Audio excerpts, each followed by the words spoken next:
Boa noite, sejam bem-vindos. Vamos ver se agora a gente consegue achar a Fabi. Deixa eu mandar para a Fabi, pode ser que isso ajude ela, ó. Ó. Boa noite, sejam bem-vindos. Nós estamos começando então a nossa live sobre educação sistêmica. Os amigos queridos já estão chegando. Eu já fiz ali o convite para a Fabi, daqui a pouco ela tá chegando com a gente.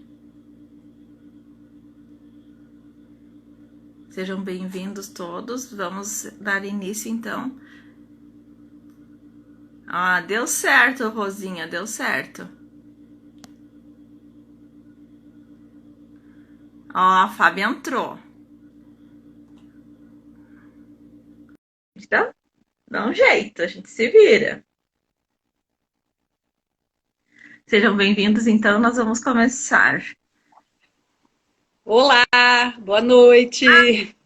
Certo hoje, boa noite. Ei, pessoas queridas. Tudo bem, tudo bem. Fábio, eu não consegui acessar aqui porque eu acesso no computador as nossas perguntas. Tomara que tu tenha elas por perto aí, porque o meu computador me deu um golpe no momento. Tu tem as perguntas fácil? Só aqui no celular. Mas eu me lembro delas de cabeça, assim, né? Eu acho. Talvez a gente não reproduza ipsilíteres, né? Mas a ideia a gente coloca, né? As perguntas. Sim, eu acho que a gente pode ir por esse caminho, porque a gente já sabe quais são as perguntas, né? Sim. Eu acho que é legal a gente começar se apresentando igual. O povo que está chegando já nos conhece, mas é importante porque às vezes tem gente que chega aqui e não nos conhece, né? Então vamos falar um pouquinho de quem a gente é, né? E o que a gente vai falar nessa noite, né? Quer começar? Vamos lá. Posso começar? Então tá. Então eu sou a Daniele, né? Meu nome é Daniele Nulicenger. Eu sou professora, sou formada em pedagogia, sou consteladora familiar, sou coach integrativo sistêmico. E a nossa proposta nessa noite, então, é trazer a questão da educação sistêmica lá no âmbito da escola, falar um pouco sobre os temas que a gente fez, né? Já fizemos algumas lives sobre isso, e o tema que foi, então, mais votado, que nós já falamos na outra vez, mas não conseguimos terminar o assunto, foi, então, alunos de pais separados. Então, a nossa proposta para essa noite é tratar desse assunto. Exato. Então, eu sou Fabiane Bittencourt, também consteladora, educadora sistêmica, neuropsicopedagoga, professora de português, aposentada, e outras coisas, né? Esposa, mãe, filha, irmã. E então, conforme a Dani falou, a live que a gente fez na terça-feira passada, a gente iniciou esse assunto, né, alunos com pais separados, e não tivemos como concluir em função do tempo, então ficaram faltando algumas perguntas. Então, em função disso, estamos retornando hoje para responder essas perguntas, e se sobrar tempo e tiver mais alguém que queira perguntar alguma coisa, nós, dentro das nossas possibilidades, vamos respondendo, né, Dani? Isso, bom, é bom que a gente está conversando com o outro, porque aí uma puxa o gancho para outra, porque é interessante a gente comentar, falamos sobre isso, né?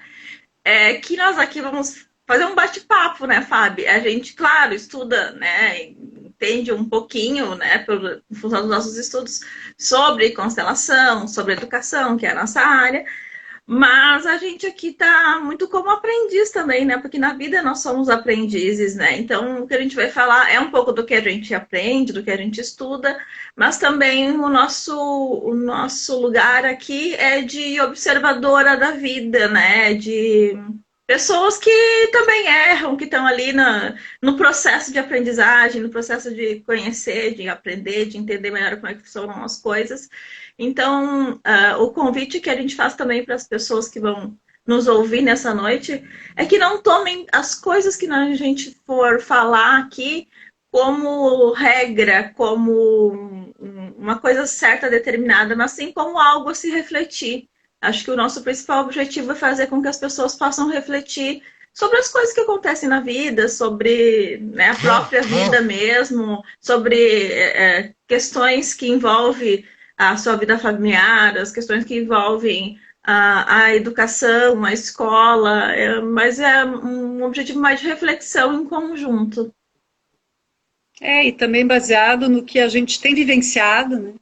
Do que a gente tem trabalhado, porque a educação sistêmica, ela surgiu a partir do trabalho do Hellinger com as constelações familiares. Então, foi uma maneira de trazer para a área da educação esses conhecimentos sistêmicos, essas leis sistêmicas, né? Que são essas ordens do amor.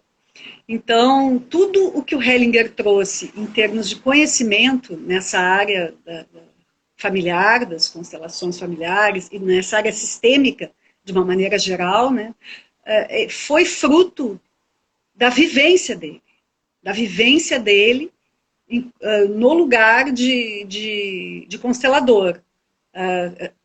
Digamos assim, hipóteses que ele tinha sobre determinadas coisas, ele trazia para o trabalho da constelação e ali se comprovava ou não. E como Sim. família é um tema assim tão complexo e ao mesmo tempo tão delicado, tão fino, não tem nenhum de nós que possa dizer assim, a minha família é perfeita, né? Se tem, eu não conheço. A minha família é perfeita, Eu também não. então eu vou falar aqui a partir da perfeição da minha família. Então, esse tema, filhos de pais separados. Então, a quem diz respeito isso? Diz respeito a pais que, por algum motivo, não puderam continuar casados, ou não foram casados, nunca chegaram a ser casados, mas em algum momento tiveram um momento tão íntimo e tão intenso na sua vida, que desse contato tão íntimo e tão intenso, foi gerada uma nova vida, que é um filho. Então, dentro dessa partida, vamos dizer assim, não existem pais separados. Existem casais que se separam, mas pais não existem separados. Então, isso já traz um alento para o nosso coração. Os pais, eles estão sempre unidos dentro do coração da gente. Eu só estou recapitulando algo que a gente falou na outra live, né? Então, é importante. Então, diz respeito a quem de nós, digamos, onde que eu me coloco nisso? Tanto, se eu tenho filhos com ex-companheiro, com ex-companheira, e de um casamento que por algum motivo terminou, ou se eu sou professora e tenho na minha sala de aula alunos que têm os pais nessa situação, que o casamento por algum motivo terminou, ou eu, enquanto filha, tive essa vivência com os meus pais, e irmãos, amigos, outras pessoas de dentro da escola.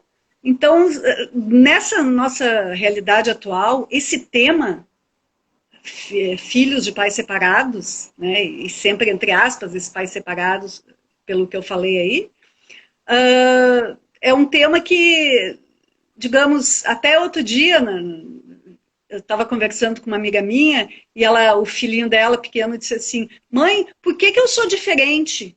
E ela, diferente por quê? Porque na minha sala eu sou o único que não tem pais separados.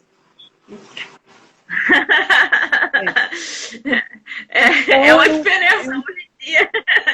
É um tema, assim, muito atual, tanto que na pesquisa, na enquete que a gente fez, foi 80% das pessoas responderam que preferiam esse tema para ser tratado em primeiro lugar, né? Então, é nesse lugar, de inseridos dentro de uma família, dentro de um contexto, mas buscando uma consciência mais ampliada de tudo isso, para poder trazer alguma coisa do que a gente estuda, do que a gente trabalha com relação a isso, para as nossas reflexões aqui, tá? Eu estou vendo que tem algumas perguntas chegando ali. Tem comentário. Mas depois a gente olha essas, né? E vamos começar pelas que já estavam, né? Na fila. Sim, podem mandar comentários, perguntas que a gente vai voltar aqui, tá? Só vamos continuar para a gente retomar aquilo que nós prometemos retomar na última live. Bom, tá. Então, Tu lembra de cabeça, eu vou te deixar com essa, com que essa resposta, tarefa, né? Fábio. É, Então, uma das perguntas que chegou para nós foi a respeito da alienação parental. Que o que é exato. alienação parental? É quando um dos pais tem a guarda Dos do pais. filho e não permite que o outro veja o filho ou manipula Participa da essa... vida. Ah? Não Ou que entendi o que tu falou? participe da vida, né? Tu disse É, não, participe. que Às veja ou vezes, participe da vida. exatamente. Tipo, desqualificando ou coisas do gênero. Então, dentro da pergunta que a pessoa fez, ela perguntou, situando, né, que é um tema atual, e que como é triste para a criança quando um dos pais não pode ter acesso, é triste para os pais também, e também pontuou o outro lado da coisa, que às vezes um dos pais não consegue chegar no filho por limitações suas e se coloca na posição de vítima e dizendo que sofre alienação parental. Essa foi a colocação que ela fez, e no final, então, ela pergunta como que nós, enquanto escola, podemos auxiliar esse aluno a se sentir melhor, lidar melhor com isso. Né? Isso. Bom, então, Resumiu muito bem. é que eu sou professora de português, né? Pelo menos alguma coisa de resumo tem que ter, para saber, né? É obrigação, né? Bem, então, todo esse olhar sistêmico, ele parte do nosso olhar a partir do lugar onde nós estamos. Então, quem sou eu? Eu sou uma pessoa que tem um pai e tem uma mãe. Tenho a minha história. Estou no lugar de professora, ou de diretora, ou de coordenadora pedagógica dentro de uma escola. Dentro dessa escola, vem realidades as mais diversas. Cada criança que chega, ela traz consigo toda a sua história de vida, toda a sua história de alegrias e tristezas, de lealdades. Quando a gente fala lealdade, queremos dizer assim, a necessidade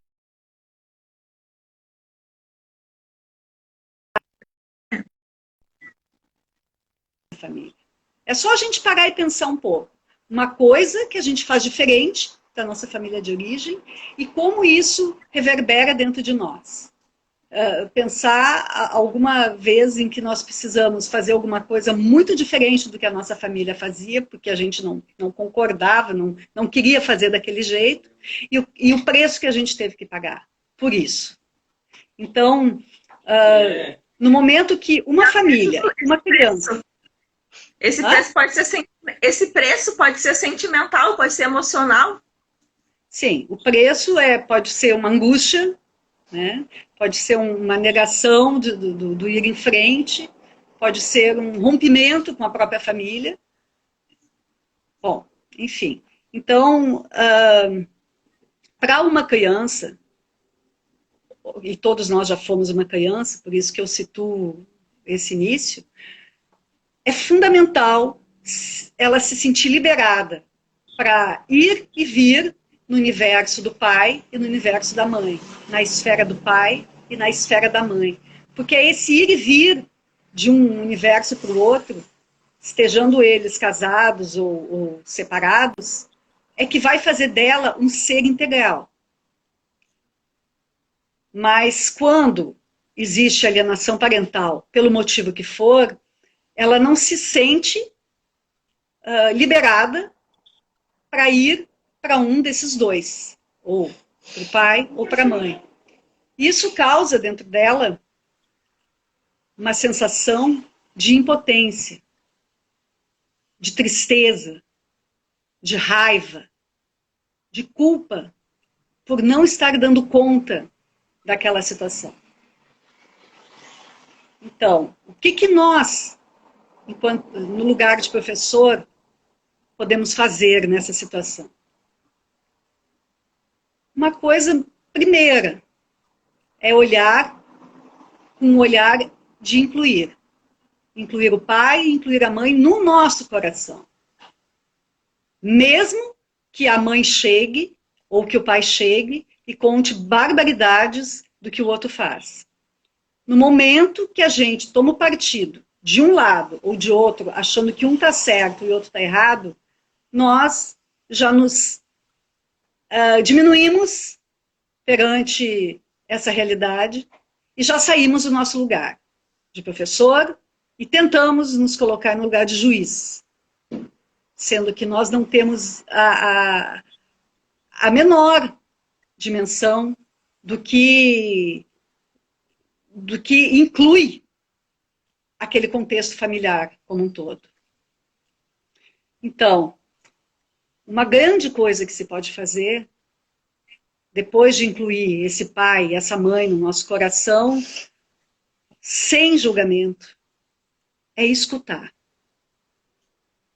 Escutar o que vem até nós, em primeiro lugar, pedir auxílio. E, principalmente, cativar esse pai e cativar essa mãe. Porque muitas vezes a escola, e eu falo isso de 25 anos de sala de aula, não é um lugar de escuta. Nós, enquanto professores, muitas vezes temos quase uma compulsão por ajudar e por resolver os problemas dos outros. E aí, quando nós não conseguimos, e na maioria das vezes nós não conseguimos, nós nos frustramos e não conseguimos resolver, muitas vezes, os nossos próprios problemas. Então, essa realidade de alienação parental é uma realidade triste, sim, mas é preciso que nós possamos chegar no coração desse pai e dessa mãe, ou de quem tiver acesso a nós, para que ele perceba que esse filho é o que é a parte do relacionamento deles que permanece sagrado. É a parte do relacionamento deles que permanece dando certo. Mesmo que tenha havido mágoas, desentendimentos e rupturas de se falar, né? Então, quando isso acontece, que nós podemos fazer esse movimento, é transformador. É transformador e a gente tem vários exemplos dentro da escola de situações em que isso foi possível e houve uma... Eu tô te ouvindo e tô lembrando justamente de um exemplo. Pode falar, eu não lembro se foi no passado, não, acho que foi no ano retrasado. Eu tinha uma aluna na faixa de 3, 4 anos. E o nosso lugar de professor, eu digo o professor, muitas vezes ele quer vestir uma capa de super-herói, né, para resolver tudo. Eu sou, né, um super-herói que eu resolvo tudo. E é muito delicado a gente se manter no nosso lugar de apenas professor. É um grande desafio para nós. E o que aconteceu é que a minha aluna percebi que estava ficando muito triste. Ela teve um tempo que ela quebrou o braço, ficou sem vir para a escola por causa do braço.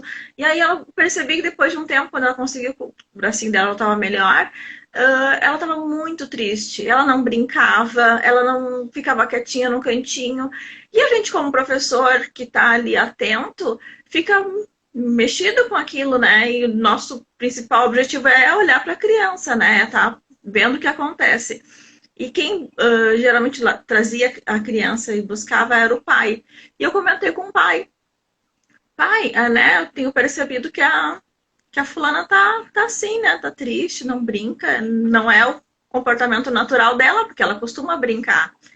E aí o pai relatou de uma briga que ele e a ex-esposa tiveram e que a menina assistiu. Ela viu a briga e teve até assim, parece que a a mãe da menina bateu nele, assim. Foi uma coisa feia no sentido da criança estar vendo aquilo e sofrer. E provavelmente ela estava, então, triste, estava batida daquele jeito por causa disso. E aí o pai até pediu que eu conversasse com a mãe e tudo, não sei o que, né? Querendo uma ajuda. E eu já tinha conhecimento da constelação, eu pensei, opa, respirei, né? Tipo, dei um passinho para trás e disse, então vamos marcar uma reunião. O pai, a mãe e eu. E o nosso assunto, claro, era a menina. E nós conversamos, então, nós três. E ouvi um pouco de cada um, né? Mas, assim, quando nós iniciamos a conversa, eu já coloquei para eles que eu, naquele momento, eu era só a professora. Isso já me deixa... Eu trago isso porque é importante mesmo, porque me deixou aliviada, porque realmente nos deixa aliviada quando a gente se coloca no lugar de professora. Então, eu já coloquei muito para eles, muito claro, né? Eu sou só a professora. Eu não vou resolver a questão familiar de vocês, né? Eu tô aqui para ouvir, porque o nosso objetivo aqui em comum é o bem-estar da fulana, da menina, né? Da criança. E eu tenho certeza que esse também é o objetivo de vocês. E eu percebi isso, quis comentar e já estamos aqui, então, para isso. E, então, isso já fez com que a gente pudesse cortar qualquer coisa de mas ele isso, ele aquilo, aquelas coisas de acusações. Então, não teve isso. Eles foram muito ponderados nisso, sabe? Eu acho que foi bem importante, assim. Então, eu coloquei isso, né? Que era importante a gente olhar para ela, o que era importante para ela. E que provavelmente ela estava sofrendo por causa do que ela estava vendo. E eu perguntei, o que é mais importante para vocês? Isso que está acontecendo entre vocês ou a felicidade dela? Ou o bem-estar dela? Porque para mim é importante, mas não tem que ser importante para mim. Porque ela é minha aluna só esse ano. Ela vai ser filha de vocês para sempre. Seja o que quer que tenha acontecido entre vocês, teve momentos muito bons entre vocês, porque eles moraram junto, né? Tão bons que fez com que vocês gerassem uma vida. E isso nunca vai acabar. Porque a relação pode ter acabado enquanto marido e mulher, mas a relação de pai e de mãe não tem como acabar, não, ela é infinita, né? Aí eles me ouviram, mas eles queriam. Eu me lembro quando eu conversei com o pai queria assim: conversa com ela e dá umas dicas para ela, não sei, querendo que eu tomasse partido. Por isso que eu digo que é delicado. A gente precisa realmente se colocar de coração no nosso lugar. Então, o meu papel ali não era tomar partido de nenhum dos dois. E eu lembro que eu ainda disse assim: bom, eu acho que a gente não vai resolver isso aqui hoje, porque vocês ainda estão muito magoados, porque tinha sido recente, né? Então, não é o momento de a gente estar resolvendo, mas eu quero que vocês reflitam sobre isso. Se realmente é o bem-estar, né, da criança que vocês querem, eu tenho certeza que é. Reflitam sobre o que foi bom na relação de vocês e o que é válido manter no sentido de para que haja uma boa convivência para o bem da criança. E pedi que eles escrevessem também um momento que estivessem sozinhos, só eles, assim, que fosse de noite ou que fosse de dia, um momento que eles estivessem sozinhos num caderno, uma coisa que fosse tipo um diário deles, tanto um quanto o outro. As coisas positivas que tiveram na relação e as coisas negativas que tiveram na relação deles. E que eles guardassem aquilo, se fosse de noite, e fossem ler no dia seguinte. E olhassem de novo e pensassem se tinha que acrescentar alguma coisa, tirar alguma coisa. E só isso. Assim, não ficou nada decidido, nada determinado. O pedido foi só de reflexão. 2 dias depois, e eu fico muito feliz com essas coisas assim, porque 2 dias depois a mãe começou a buscar a criança, porque até então o pai levava e buscava, ele tinha praticamente 100% da guarda. Então eles conseguiram se entender tanto depois, né? Conseguiram se resolver, que a mãe, que ela, na verdade, a mãe estava ansiando por ter uma guarda mais compartilhada, participar mais da vida da criança. E eles conseguiram se acertar.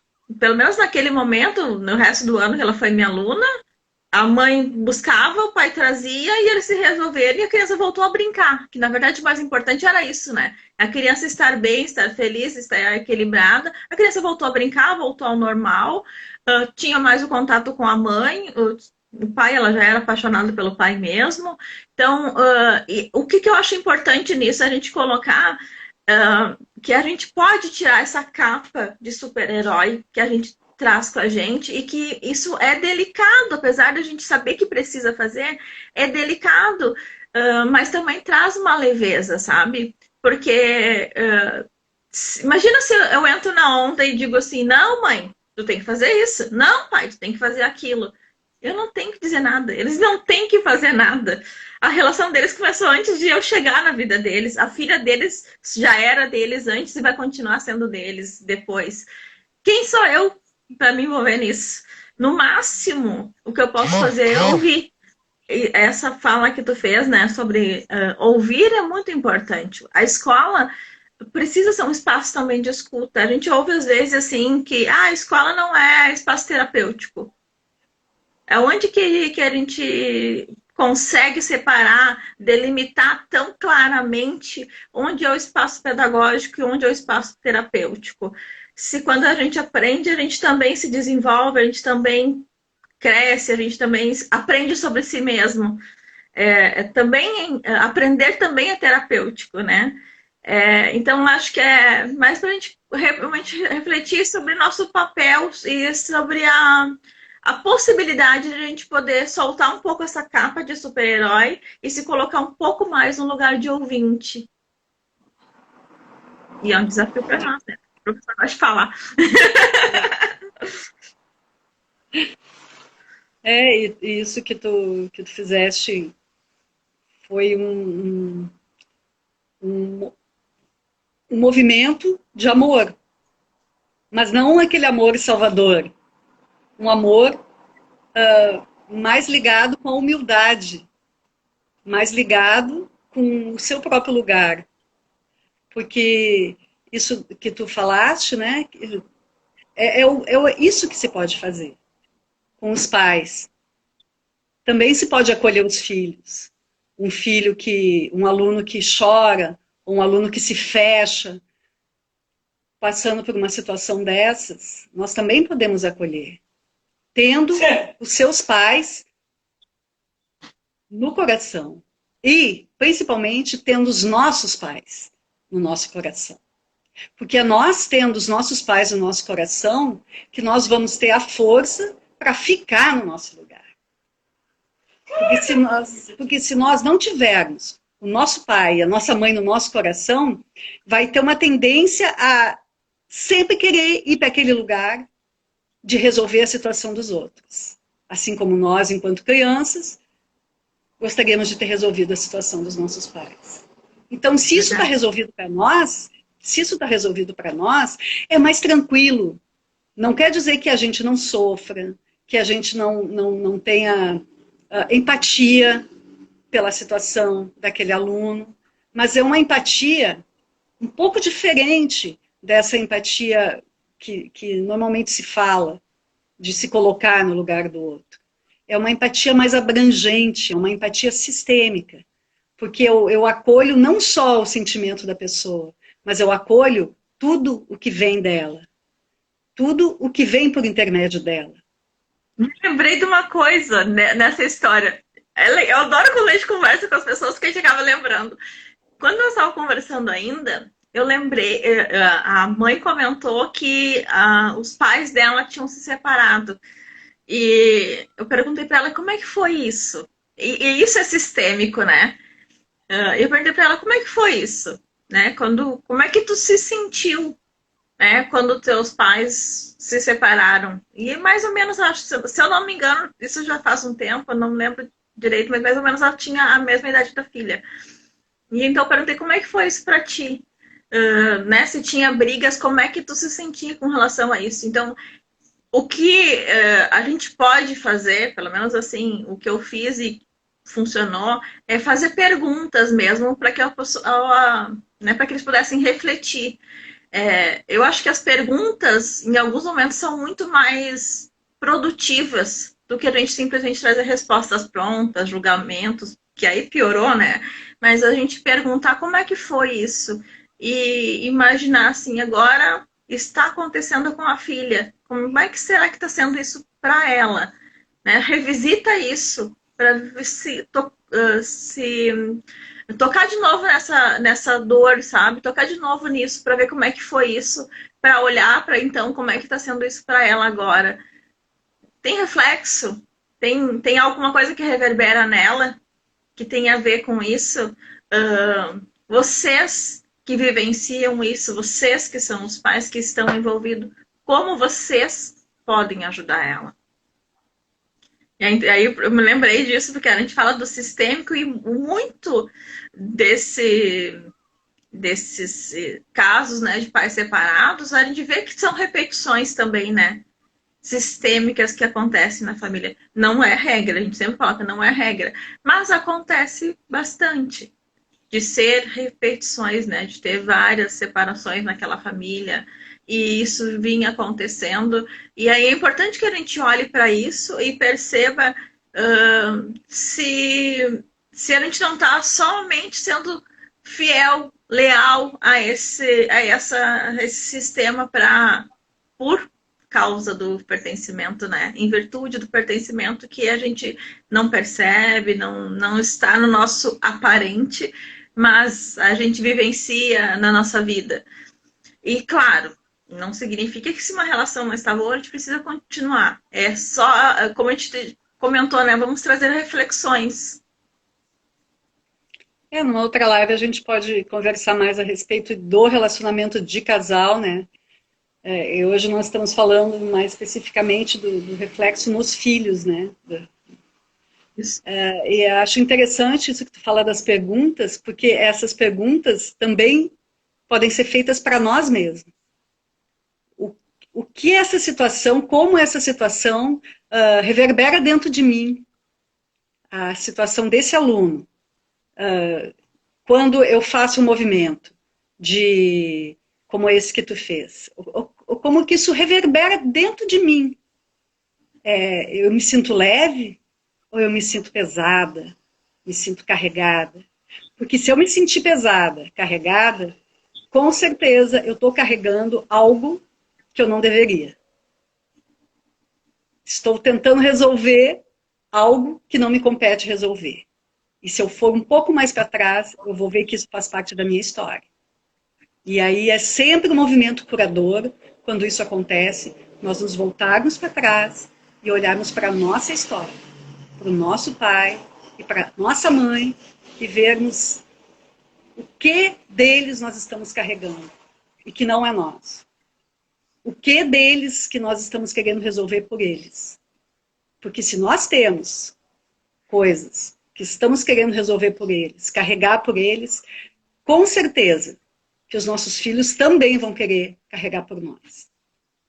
Então, para mim, isso é uma coisa que, esse pensamento dessa continuidade, é uma coisa que me facilita para eu ter essa balança de devolver para os meus pais. Quando eu falo devolver, é sofrimento, é desentendimento, ou coisas da vida deles que eu, por amor, possa achar que preciso repetir. Devolver porque nós, enquanto pais e mães, o que nós mais queremos, assim, sadiamente falando, né? É que os nossos filhos sejam felizes. A gente não quer que eles sofram por nós. Então, o que nos leva a crer que os nossos pais gostariam que nós sofrêssemos por eles? Então, esse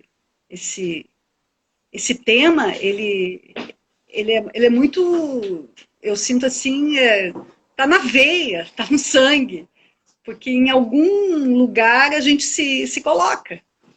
Então, é bom que a gente encontre o nosso lugar e se coloque nesse lugar. Porque aqui temos força. E aqui, no nosso lugar de filha, de mulher, de marido, de professor, nós temos força para poder auxiliar os pais que passam por situações difíceis como essa de alienação parental, a encontrar o seu lugar e ter força a partir do seu lugar para encontrar as respostas que precisam para se entender melhor e dar o que aquele filho precisa. Mas nem sempre a gente consegue. Tinha uma outra pergunta que é muito nessa linha. Me ajuda se eu não conseguir resumir ela tão bem. Que é a preocupação dela era com relação ao filho não ter vontade de encontrar o pai e o pai não procurar o filho. Como lidar com isso? O que eu devo fazer, né? Eu devo dizer para ele procurar? É isso. Isso. Né? Sim. Eu vejo que tem casos extremos, né? Em que a mãe não quer... Estou falando da mãe porque a pergunta foi em relação ao pai, né? Então, casos extremos em que a mãe fala mal do pai, em que a mãe não quer que o filho veja o pai, ou às vezes o pai é viciado, é alcoólatra, ou tem um tipo de comportamento que ela não quer que o filho repita aquele comportamento. Então, por medo, ela afasta o filho. Mas nessa pergunta aí não é essa a situação. A situação é que ela quer que o filho tenha uma relação com o pai, e o pai não procura o filho, pelo que ela falou, né? E o filho, consequentemente, não procura o pai. O que eu devo fazer? Eu já atendi algumas mães que vieram com situações parecidas com essa, nas constelações, tanto em grupo quanto individual. E às vezes são mães que têm uma boa relação com o ex-marido, num nível de amizade, de conseguir conversar, mas algo entre pai e filho ali não chega. E na maioria das vezes, o que apareceu nas constelações foi que lá dentro, lá no fundo do coração dessa mãe, algo não estava curado ainda, com relação ao pai da criança ou do jovem, às vezes até adulto. Então, o racional, digamos, a consciência mais pessoal, mais direta, diz que sim. A voz diz que sim, que procure. Mas lá dentro, algo se fecha. E os filhos, as crianças sempre sabem. Eles sempre sabem. Nesse nível de consciência que não é o racional. É essa consciência sistêmica. Eles sempre sabem quando a mãe libera ou não libera o filho para ir em direção ao pai. E se a sobrevivência dele, quando eu falo sobrevivência, é a vida mesmo.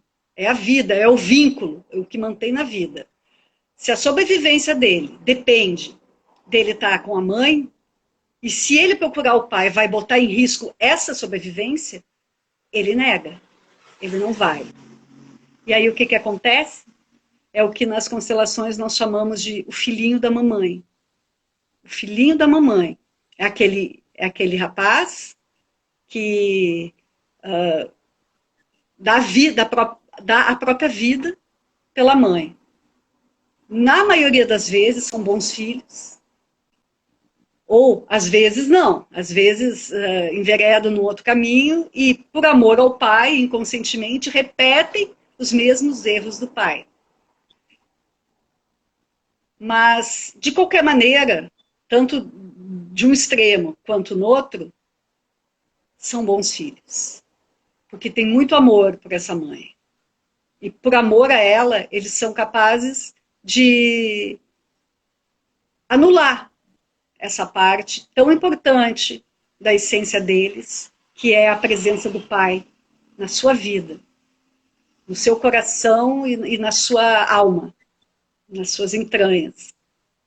Então, o que precisa ser feito essa mãe é fazer esse trabalho com ela mesma. E aí tem que querer, não tem outro jeito.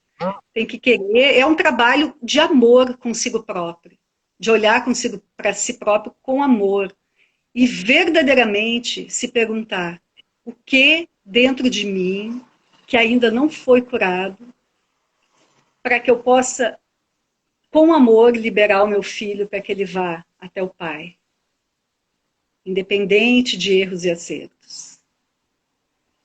Então, esse é o movimento. É um movimento corajoso e humilde e amoroso. E que eu já vi situações em que depois de fazer um movimento como esse, tão corajoso e tão profundo, e de entrega, a própria mãe ter condições de encontrar um novo parceiro, que às vezes fazia anos que estava separado do ex-marido e nunca tinha conseguido encontrar uma pessoa que desse certo no relacionamento.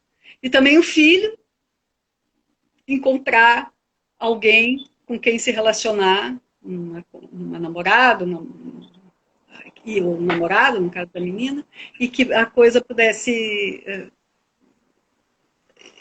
dar início a um novo sistema. Né? Então, é isso, nós, enquanto mães, buscar esses valores mais altos, que é a felicidade dos nossos filhos. Dizer para procurar o pai, sim, dizer, mas principalmente fazer esse movimento interno. Trazer isso para o coração, né? Liberar ele no coração.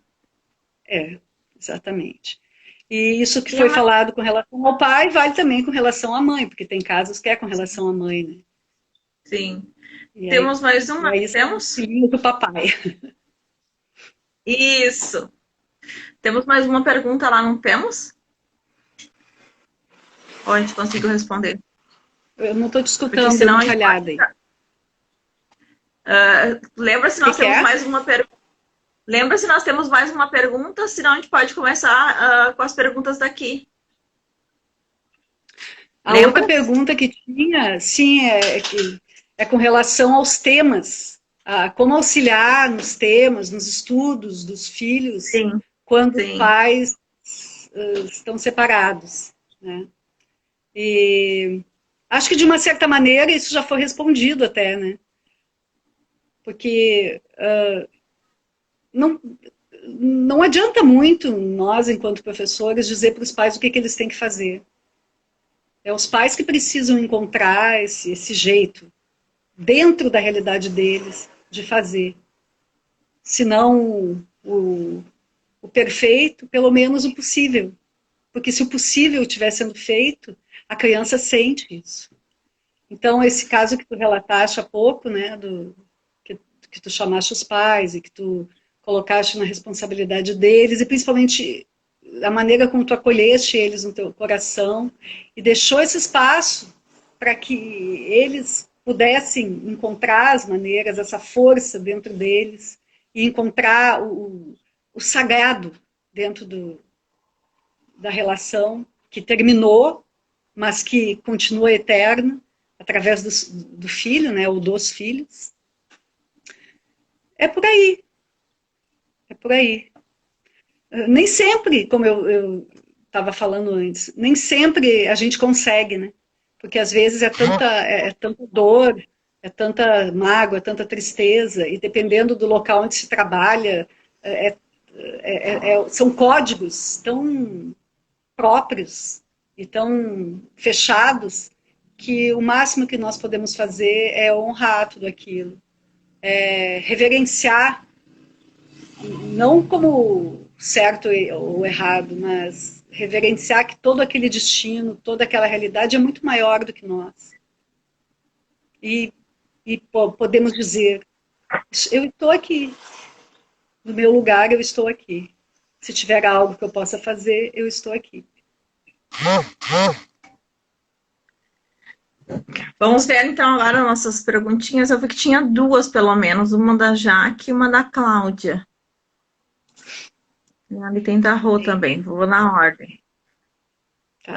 A Jaque diz assim: pais são pessoas que são capazes de destruir, uma opinião minha, pais são capazes de destruir, ou de construir ou destruir a vida dos filhos. Quanto tempo um filho pode carregar o fardo dos pais nas costas? Eu acho que é uma pergunta que ela está fazendo. Quanto tempo ela fez uma afirmação. Ela fez uma afirmação, né? Pelo que eu entendi ali, que pais mas ali também não tem interrogação, tem uma afirmação. E quanto tempo? Quanto tempo? Ah, só fez um comentário, ela está dizendo. Acho que ela quer dizer que acontece, né, de ficar muito tempo nesse sentido, eu acho. Eu comentaria um pouco essa parte. Essa parte ali dos pais, né, que são capazes de construir e destruir. Tu ia comentar sobre isso, Fábio? Pode falar. Tá. Pode falar. Eu acho que, assim, um pouco do que a gente fala tem as nossas experiências também. Que, assim, chega um certo momento da nossa vida que nós somos adultos e que a gente já aprendeu algumas coisas com a vida que a gente não pode ou não funciona a gente ficar colocando a culpa das coisas que acontecem na nossa vida nas costas dos pais. Ficar se vitimizando diante dos pais. Quando a gente é um pouco mais maduro, um pouco mais adulto, e a gente chega um momento que tem que ser, a gente descobre que os nossos pais têm erros, têm falhas, são seres humanos, não são perfeitos, e a gente descobre que nós também não somos perfeitos. E que o que eles fazem, do jeito que eles fizeram, por mais que não tenha nos agradado, por mais que não tenha sido para nós o suficiente, eles fizeram o melhor do que eles poderiam fazer. E quando a gente consegue adquirir essa consciência de que do jeito deles, com o entendimento deles, eles fizeram o melhor que eles puderam. Se eles não fizeram mais, é porque eles não puderam, eles não sabiam fazer. E eu acho que isso é muito importante que a gente tenha em mente para que a gente pare. Eu, de repente, vou estar sendo um pouco. É que é importante a gente colocar isso também. Que a gente pare de ficar se vitimizando diante da vida, de ficar colocando as nossas mazelas, as nossas dores, as nossas questões nas costas dos nossos pais. Isso não significa que eles são os anjos, não é isso. É que a gente pode, a partir de um certo momento da nossa vida, fazer as nossas escolhas e olhar para tudo isso e dizer assim, ó, apesar de tudo isso, apesar de eu não me sentir suficientemente satisfeito, eu estou aqui. Essa história me trouxe até aqui. E o que eu vou fazer com isso a partir de agora? Porque vou ficar a minha vida inteira dizendo não para todo o resto? Eu vou dizer não até quando para a vida? Porque quando eu digo não para a vida o tempo todo, eu fico parado. Eu não ando. Eu estaciono na vida. E o nosso movimento é de seguir em frente.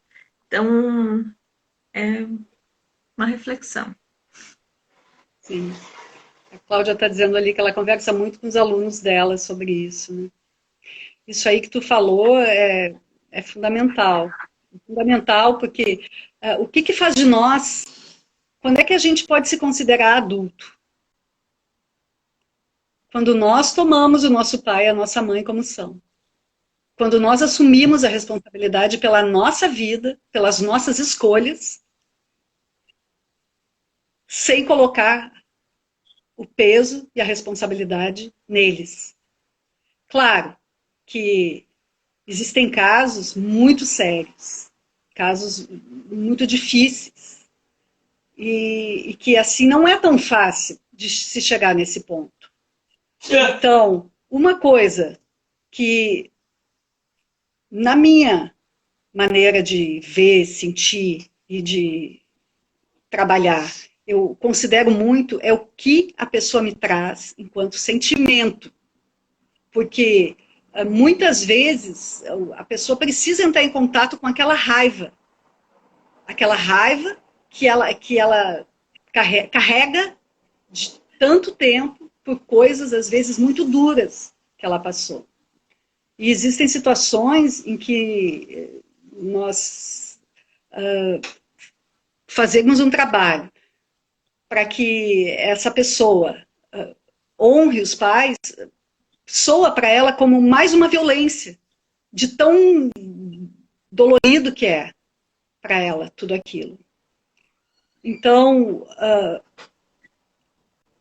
um movimento que também traz cura é acolher o que se sente, mas não alimentar, acolher e buscar auxílio.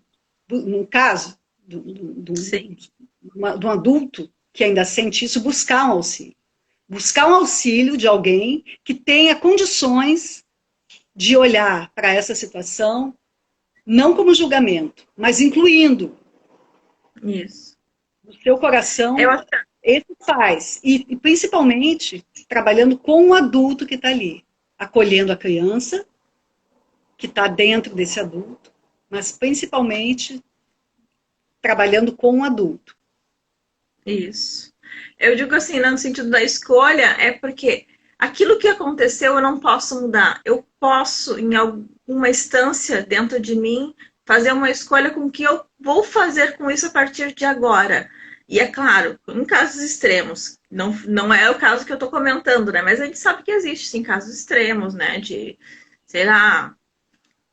Isso é muito pessoal, né? De como que cada um sente. Mas a gente conhece histórias de, por exemplo, a mãe jogou a criança no lixo, não sabia o que fazer, como lidar, né? Então, nesses casos extremos, vai precisar de um outro tipo de atendimento, vai precisar de um outro tipo de olhar, com certeza. Mas a gente sabe que esses são casos muito mais raros. Dani, eu concordei com o que tu falou, concordei plenamente com o que tu falou, eu só aprofundei um pouco mais dentro disso, né?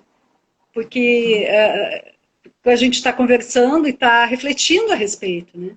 Então, às vezes está sujeito a pessoa dizer, então tá tudo muito bonitinho, eu vou honrar e tudo aquilo que passou. E às vezes tem uma consteladora que, eu não estou me recordando o nome dela, daqui a pouco eu me recordo, que ela diz assim, que muitas vezes a constelação dura o tempo da próxima visita à casa da mãe. Quer dizer, são coisas muito mais profundas, traumas mesmo, né? E tem um tipo de trabalho com traumas, né, dentro das constelações também. Mas é isso que tu falaste, de não ficar se vitimizando, esse é o trabalho do constelador, de puxar a pessoa para o lugar de adulto e dar responsabilidade, né? Então, tá bem certo isso aí que tu falou, concordo plenamente com isso. Vamos adiante? Vamos, vai ser. Agora tá cheio, pessoal, tá? Que bom, continuem. Deixa eu tentar voltar para tentar ir mais ou menos na ordem do que foi chegando. O pessoal dando oi, boa noite ali, quem deu oi. Ai. Peraí. Acho que não vou conseguir. Eu vou ir na ordem que eu tô conseguindo enxergar, tá, gente? Me desculpe que eu não vou conseguir ver na ordem. A Lisa diz, temos que aceitar os pais como são, respeitá-los por isso, não julgar e sim, se não achar certo, fazer o diferente. É isso mesmo. É a Claudinha que tá mais fácil, que ela colocou que tá mais... Aí é uma coisa importante, né? Liz? A Lisley. Não é melhor. Hã? Aline? Lisley. Né, Lisley? O diferente não é melhor nem pior. Porque querer fazer diferente é um direito que se tem. Se puder ser com as bênçãos deles, é melhor ainda, né? Agora, no momento que se diz, eu vou fazer melhor que meus pais, porque eles fizeram assim, não foi legal, com certeza vai repetir. Com certeza vai repetir. Tive um aluno ano passado cujo pai teve derrame, AVC, e além do problema físico, motor, perdeu o tino e ficou como criança. Foi muito difícil para a família. O aluno ficou muito revoltado com a mãe. A Cláudia está fazendo um comentário. Com a mãe? Sim, porque se o pai Não. ficou como criança, se o pai ficou como criança, talvez ele tenha se colocado no lugar de salvar esse pai. E se ele sai do lugar de filho, É de que acaba que pequeno, e se provavelmente eles estão coloca, trocando de lugar. se coloca no lugar de maior do que o próprio pai, então ele está É. maior do que a mãe, e a mãe, então, que seria quem teria para dar para ele as coisas mais, digamos, do dia a dia dele, ele não ele está num lugar grande demais para receber dela. E Uhum. isso gera raiva, gera tristeza, ansiedade. A escola está cheia de alunos assim, né? Sim. Ó, mais uma. Os pais nos trazem a situação para justificar a ausência e o abandono afetivo dos filhos. Alguns tentam se vitimizar atingindo os filhos. Ai, acho que é sobre a alienação parental, né, que nós estávamos falando antes. Uhum. É o comentário ou é uma pergunta? É um comentário, não tem a interrogação. Sim. Ai, que agora eu não consigo ir mais nos dos anteriores. É que a Aqui, tá, gente tá. faz. Acho que eu tinha mais alguma antes da Jaque. Eu não estou conseguindo acessar ali, porque era muito anterior. Deixa eu ver se aqui ele vai. Tem da Rosângela. O que fazer? Aqui é uma pergunta. Quando um dos pais fala mal pro outro, pro filho, do outro pro filho. Como agir? Pois a criança acaba ficando insegura quanto aos sentimentos. É sobre alienação parental, Rô. Nós estávamos falando sobre isso anteriormente. Provavelmente, não sei se tu conseguiu acompanhar, mas nós estávamos vindo bem nessa linha sobre os nossos comentários aqui. Isso é sobre a alienação parental. O que fazer quando um dos pais fala mal do outro para o filho? Como agir quando a criança, pois a criança acaba ficando insegura quanto aos sentimentos. A criança, eu vou começar e tu continua, tá, Fábio? A criança, o adulto, todos nós temos em nós 50% de pai, 50% de mãe.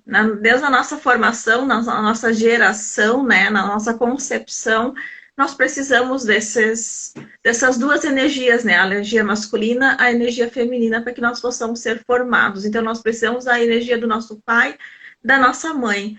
Quando nós negamos isso em nós, nós ficamos incompletos, falta uma parte de nós. Quando o pai ou a mãe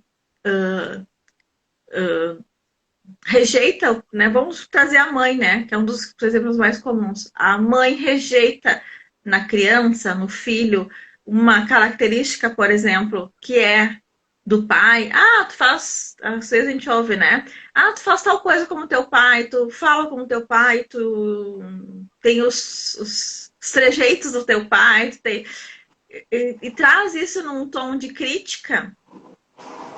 É como se a mãe, nesse caso, nesse exemplo, ela estivesse, então, criticando uma parte do filho. Porque se isso é um trejeito, é alguma coisa que ele tenha como dado como herança do pai, que faz parte, porque se ele é filho, né?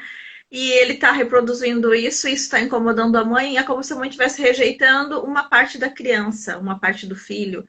E aí o filho, então, se sente realmente inseguro. E quando a gente fala de alienação parental, a gente fala também sobre isso, de olhar para essa criança e perceber que ela vai ter, sei lá, trejeitos, vai ter opiniões, vai ter muitas coisas em comum, parecidas com esse pai, né? Mas que em algum momento, né, como a gente já falou aqui, né, em algum momento isso foi secundário, por exemplo, né? Foi tão secundário que a relação foi tão forte, tão profunda que gerou uma vida. Então, e se isso é o que é mais importante, que é o mais forte, essa vida precisa ser valorizada muito mais do que os trejeitos, ou as características, ou qualquer coisa que seja que venha a interferir e atrapalhar. Ah, eu vi que tá faltando só 24 segundos. Vamos começar a se despedir, Fábio. 20 segundos. Eu não entendi se a pergunta que ela fez foi com relação a ela enquanto professora ou se é uma Ela é mãe. questão de Ela é mãe. mãe. Uhum. Mas a gente fala depois. Despedidas.